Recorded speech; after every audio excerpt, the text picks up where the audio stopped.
એ ટોચ પર નથી, કારણ કે એ પાયામાં રહે છે. એ પરિણામોમાં નથી, કારણ કે એ પ્રયત્નોમાં રહે છે.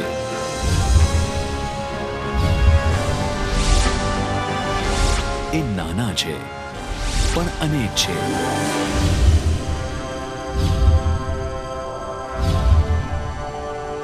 એ અદ્રશ્ય છે પણ સર્વત્ર છે.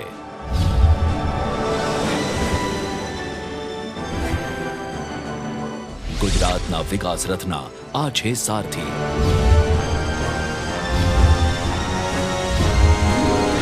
આ છે ગુજરાતની તાલુકા શક્તિ.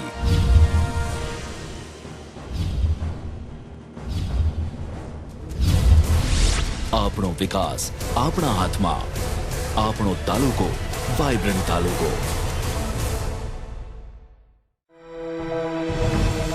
ગુજરાત રાજ્ય એક, પણ દરેક પ્રદેશની ભૌગોલિક સ્થિતિ અલગ, લોકજીવન અલગ, દરેકની સમસ્યાઓ અલગ અને સમાધાનો પણ અલગ. તો પછી વર્ષોથી એક કેન્દ્રમાંથી ચાલતી આવતી એક સરખી યોજનાની પ્રથા ક્યાં સુધી? શું આ તાલુકાઓ જ પોતાના વિસ્તારની જરૂરિયાતો પ્રમાણે પોતાના વિકાસના આયોજન ન કરી શકે? આ વિચારનો જન્મ થયો 7મી ચિંતન શિબિરમાં ગુજરાતના કર્મયોગીઓ દ્વારા, અને દીર્ઘદ્રષ્ટા મુખ્યમંત્રીએ તેમાં પણ જોયો એક અનોખો વિકાસ. દરેક તાલુકાને પોતાનું વિકાસનું મોડેલ હોય, દરેક તાલુકાને પોતાના સપના હોય, દરેક તાલુકાને પોતાની મહેચ્છા હોય કે મારે એવો તાલુકો બનાવવો છે કે 5 વર્ષમાં લોકો યાદ કરે કે ભાઈ 21મી સદીના બીજા દશકાના પહેલા 5 વર્ષ આપણો તાલુકો ક્યાંથી ક્યાં પહોંચ્યો. જે વાહવાહી ગુજરાતની થાય છે એ વાહવાહી મારે તાલુકાઓની કરાવી.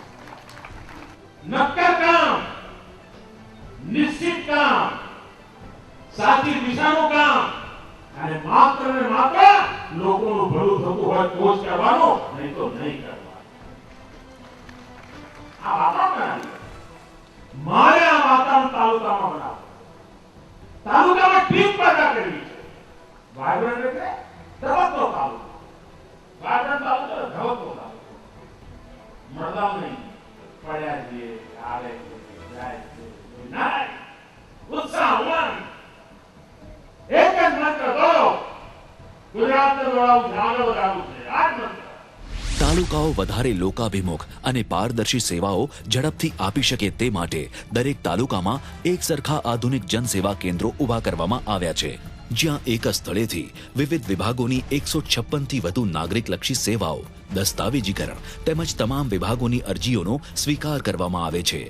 G-Swan ટેકનોલોજીથી સજ્જ આ તમામ 225 તાલુકા જનસેવા કેન્દ્રોમાં પ્રથમ 6 માસમાં જ 13 લાખથી વધુ અરજીઓ પ્રાપ્ત થઈ છે, અને આ અરજીઓનો પણ સમય મર્યાદામાં નિકાલ થાય તેવી વ્યવસ્થા ગોઠવવામાં આવી છે. હવે તાલુકાઓની જનતાને સ્પર્શતા વિવિધ સામાન્ય પ્રશ્નોના નિવારણ માટે તાલુકા સંકલન અને ફરિયાદ નિવારણ સમિતિઓની રચના કરવામાં આવી છે, જેને કારણે તાલુકા કક્ષાએ લોકોના પ્રશ્નોનો ઝડપી ઉકેલ, તાલુકાના અધિકારીઓ વચ્ચે સંકલન, વિવિધ ખાતાની યોજનાઓનો અસરકારક અમલ વગેરે શક્ય બન્યું છે. સંકલિત બાળ વિકાસ, આરોગ્ય, પશુપાલન, મત્સ્યોદ્યોગ, શિક્ષણ, ઉદ્યોગ, ગ્રામ વિકાસ, સામાજિક ન્યાય, આદિજાતિ, કૃષિ, પાણી પુરવઠા, સિંચાઈ, આવાસ યોજના વગેરે વિભાગોની યોજનાઓની સમીક્ષા વગેરે શક્ય બન્યું છે. હવે ગામ તેમજ તાલુકાના લોકોને છેક જિલ્લા કચેરીઓ સુધી જવાની જરૂર પડતી નથી. તાલુકાઓના હાથમાં સત્તા, જવાબદારી બંને આવવાથી આખું તંત્ર હવે સમય અને શક્તિનો મહત્તમ ઉપયોગ કરીને પહેલા કરતા અનેક ગણી સક્રિયતાથી જનસેવા અર્પી રહ્યું છે. તમે જ તાલુકાના મુખ્યમંત્રી છો. તમારો તાલુકો એ તમારું રજવાડું, તમે જેના રાજા, તમે જેના મુખ્યમંત્રી, કરી બતાવો. શા માટે ગુજરાતમાં 250 મુખ્યમંત્રી ના હોય? નવા 57 પ્રાંત અધિકારીઓ, 396 નાયબ મામલતદારો અને 339 ક્લાર્કની જગ્યાઓ ઊભી કરવામાં આવી, અને પ્રાંત અધિકારીના હાથમાં અગત્યની યોજનાઓની સીધી સત્તા મૂકવામાં આવી, જેમ કે જિલ્લા કક્ષાએથી અમલ કરાતી યોજનાઓ જેવી કે તીર્થગામ, 52 ગામ, સમરસ ગામની મંજૂરી, અનુસૂચિત જાતિ કલ્યાણ, વિકસતી જાતિની 41 યોજનાઓનો અમલ હવે સીધો જ તાલુકા કક્ષાએ. ઝૂંપડા વીજળીકરણ યોજના, આદિજાતિ માટે કુટીર યોજના, વાસ્મો અંતર્ગત ₹10 લાખ સુધીની પાણી પુરવઠાની મંજૂરીની સત્તા, ગ્રામ પંચાયતની ચૂંટણીને લગતી સત્તા, ₹30,000 સુધીની કૃષિલક્ષી સહાયની તમામ 180 યોજનાઓનો જિલ્લાને બદલે તાલુકા કક્ષાએ અમલ. પશુપાલનને લગતી યોજનાઓની સત્તા તાલુકા પશુપાલન અધિકારીને. વન વિભાગની ઇકો ડેવલપમેન્ટ, કાંટાળા તારની વાડ બનાવવાની, નહેરના છેડે નડતર વૃક્ષો દૂર કરવાની, રાહત દરે વાંસ ફાળવવાની સત્તા RFOને. આમ રાજ્ય અને જિલ્લા કક્ષાએ સ્થગિત થયેલી સત્તાઓનું પ્રાંતોમાં વિકેન્દ્રીકરણ થવાથી તાલુકાનો વિકાસ સીધો પ્રાંત અધિકારીની દેખરેખ નીચે જ શક્ય બનશે અને તે દ્વારા ઝડપી નિર્ણય પ્રક્રિયા શક્ય બનશે. શિક્ષણની વ્યવસ્થાનું વિકેન્દ્રીકરણ, આરોગ્યની વ્યવસ્થાનું વિકેન્દ્રીકરણ, જનસેવાની વ્યવસ્થાનું વિકેન્દ્રીકરણ, બજેટનું વિકેન્દ્રીકરણ, આયોજનનું વિકેન્દ્રીકરણ, મોનિટરિંગનું વિકેન્દ્રીકરણ, આમ સંપૂર્ણતયા વિકેન્દ્રીકરણના મંત્રને ધરતી પર ઉતારવાનો ઉત્તમ પ્રયાસ કોઈ શરૂ કર્યો હોય તો આપણા ગુજરાતે કર્યો. વિકેન્દ્રીકરણના મંત્ર દ્વારા દૂરથી દૂરના વધારેમાં વધારે ગામડા સુધી પહોંચીને અત્યાર સુધી ન મળેલો તેમનો વિકાસ તેમના સુધી પહોંચાડવાનો હતો. એટલે જ આ અભિગમ હેઠળ તાલુકાના ગામોના જૂથોની જુદા જુદા ક્લસ્ટર તરીકે રચના કરવામાં આવી અને દરેક ક્લસ્ટરથી એક અધિકારી દ્વારા દેખરેખ સોંપવામાં આવી, જેને કારણે એક જ અધિકારી દ્વારા આખી વ્યવસ્થાનું સંકલન શક્ય બન્યું છે.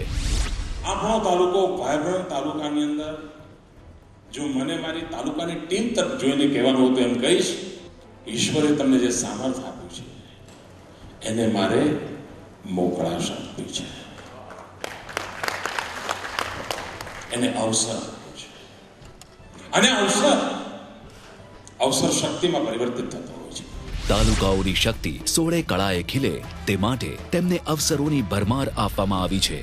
જેમ કે તાલુકાઓ પોતે જ પોતાના વિકાસનો પ્લાન ઘડે, તાલુકા વચ્ચે વિકાસની સ્પર્ધાનું આયોજન, તાલુકાઓના થીમ આધારિત પ્લાનનું આયોજન, જિલ્લાની જેમ તાલુકાઓની પણ પોતાની ટીમ બને, તાલુકાના વિકાસ માટેની યોજનાઓ, અમલીકરણ, ફાયદાઓ, પરિણામો આ બધું જ તાલુકા મથકેથી થાય અને તાલુકાઓ પોતે જ પોતાના ભાગ્ય વિધાતા બને તે રીતે વિકાસનું આયોજન થાય. તો જ ગામડાઓનું પહેલીવાર પાયામાંથી જ સશક્તિકરણ થાય. ઇનિશિયેટિવ કોનો? તાલુકાની ટીમનો. મહેનત કોની? તાલુકાની ટીમની. આયોજન કોનું? તાલુકાની ટીમનું. એક એક યોજનાને પાર કરવા માટેની દ્રષ્ટિ કોની? તાલુકાની. અરે જિલ્લાના લોકોને પણ અસર થઈ ગયું હતું કે અમારા તાલુકાની અંદર આટલી બધી તાકાત પડી છે અને એનું પરિણામે આવ્યું આખા હિન્દુસ્તાનમાંથી લોકો અભ્યાસ કરવા આવતા હતા કે આ ગુજરાતનો ગરીબ કલ્યાણ મેળો શું છે, ગરીબોની ભલાઈ માટે આખું તંત્ર આટલું પ્રોએક્ટિવ કેવી રીતે થયું છે. એનો યશ ગાંધીનગરને નથી જતો, એનો યશ નરેન્દ્ર મોદીને તો જરાય નથી મળતો. એનો યશ અગર કોઈને મળે છે તો મારા તાલુકાના સાથીઓને જાય છે, તાલુકાના મારા કર્મયોગીઓને જાય છે. એ જે 5, 15, 20 લોકોની ટીમ એને જે જહેમત કરી એના કારણે આ તાલુકો આ દેખાઈ ગયો અને એમાંથી મારો વિશ્વાસ પેદા થયો કે આ બધું ગાંધીનગરથી કોરોજન કરવાના બદલે આ તાલુકાના ભરોસે જો કામ કરીશું તો એ તાલુકાને આપણા ધાર્યા કરતા જલ્દી આગળ લઈ જશે. એના પર સોંપો, એના પર ભરોસો મૂકો અને તેથી ભાઈઓ બહેનો આ તાલુકા સરકાર શબ્દ પેદા થયો અને યોજનાનું નામ આવ્યું આપણો તાલુકો વાઇબ્રન્ટ તાલુકો. દ્રષ્ટિકોણ, ટીમ, સશક્તિકરણ, વિકેન્દ્રીકરણ, અમલીકરણ, સંકલન અને પરિવર્તન આ સપ્તધારાના ધોધની ધારે વિકાસના વિશાળ સાગરમાં ભળી રહ્યો છે રાજ્યનો આ એક તાલુકો, આપણો તાલુકો, વાઇબ્રન્ટ તાલુકો. 26 જિલ્લાના 26 થાંભલા ઉપર ગુજરાત ઉપર વધી રહ્યું છે. 26 થાંભલા ઉપર આપણે આગળ વધી રહ્યા છે. મારે રાતોરાત 26 માંથી એવો કૂદકો મારવો છે અને 225 થાંભલા ઉપર આખી આ ગુજરાતની ઇમારતને આગળ લઈ જઈ છે. 225 તાલુકા ઉપર ગુજરાતને આગળ લઈ. આપ વિચાર કરો, 26 થાંભલે આટલે પહોંચ્યા તો 225 થાંભલા હોય તો ક્યાં પહોંચાય ભાઈ? કેવી મજબૂતી આવે, કેવી શક્તિ આવે? એક કામ આ 225 વાઇબ્રન્ટ તાલુકાઓ દ્વારા આખો એક ઉપાડ લાવો છે. વહીવટી વ્યવસ્થાનું પુનઃગઠન અને રાજ્યના પાયાઓનું નવેસરથી સશક્તિકરણ કરી રહ્યું છે વિકાસનું આ ક્રાંતિકારી મોડેલ. આપણો વિકાસ આપણા હાથમાં, આપણો તાલુકો વાઇબ્રન્ટ તાલુકો.